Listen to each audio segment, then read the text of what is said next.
Moving on to the next segment. NGS Operation Report.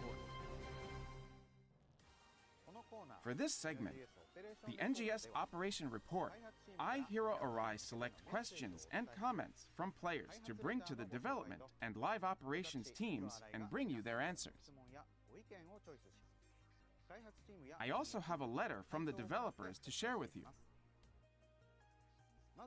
We'll start with the letter from the developers, a message from the dev team to the players. Allow me to read it to you.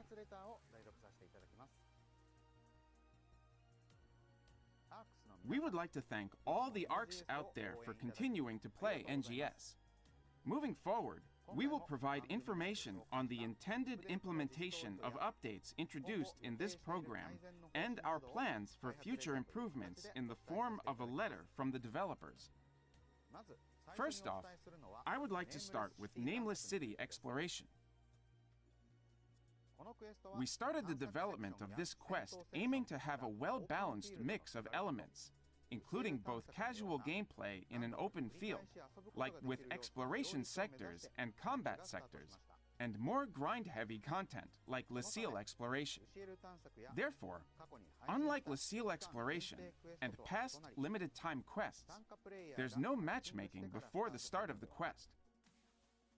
Players are free to jump in and out, like in exploration sectors. However, there is a time limit for exploring the field.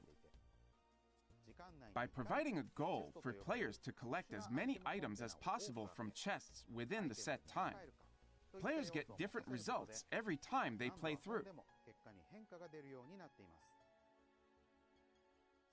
Next up is the new 11-star Eridim weapon series, available in the Nameless City. Aside from the EX augments affixed when you acquire one, however, its baseline performance is inferior to the 11-star Wingguard weapon series already available. Instead, Eridim weapons are relatively more accessible than previous top-rarity weapons. Plus, you can put them up for sale in your personal shop. If you don't yet have a Wingguard weapon, snagging an Eridim weapon will be a big help in your battles.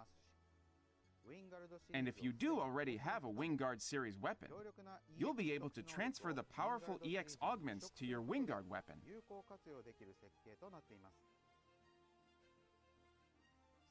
As for the augment transfer feature, we weren't able to implement it sooner for a variety of reasons, despite having received many requests from players. But as we recognized this feature was necessary to realize the EX augment gameplay we wanted, we made the final push to deliver this functionality. Transfers require a rare dedicated item, the N Augment Transfer Pass. These are mainly available by obtaining titles related to forthcoming content and by collecting Transfer Pass vouchers rewarded for completing limited-time tasks. When you acquire an Eridim series weapon, it will have 3 EX augments affixed randomly out of over 20 potential types. When transferring these, the 3 types are fixed together as is.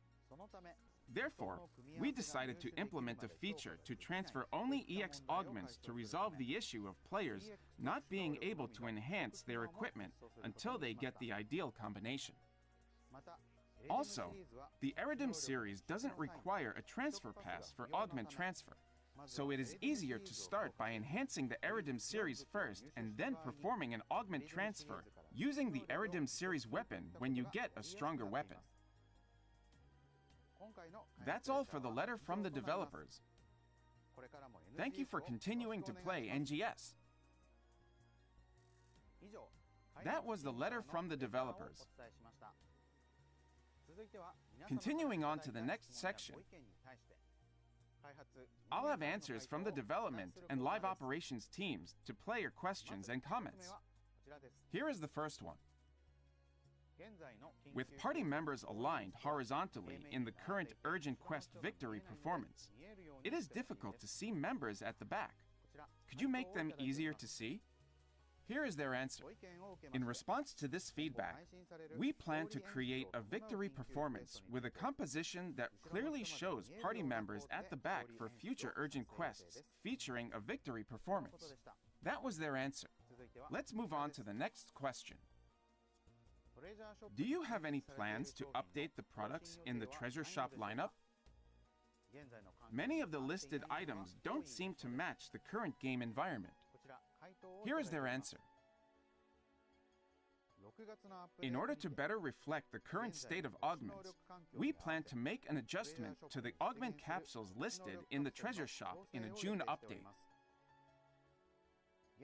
Changes will include removing some augments from the current lineup and increasing the chances of high-demand LC capsules appearing.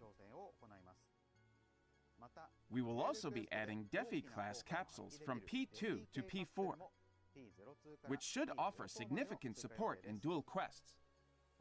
That was their answer. Let's move on to the next question. The all-ship matchmaking implemented for Lucille Exploration is a great feature, even if it seemed to have some bugs at the beginning. Do you have plans to use it for other quests? Here is their answer. We apologize for the inconvenience at the beginning, with the bugs and the unscheduled maintenance to address them. As we have received a lot of positive comments on this feature and requests to make it available in other quests,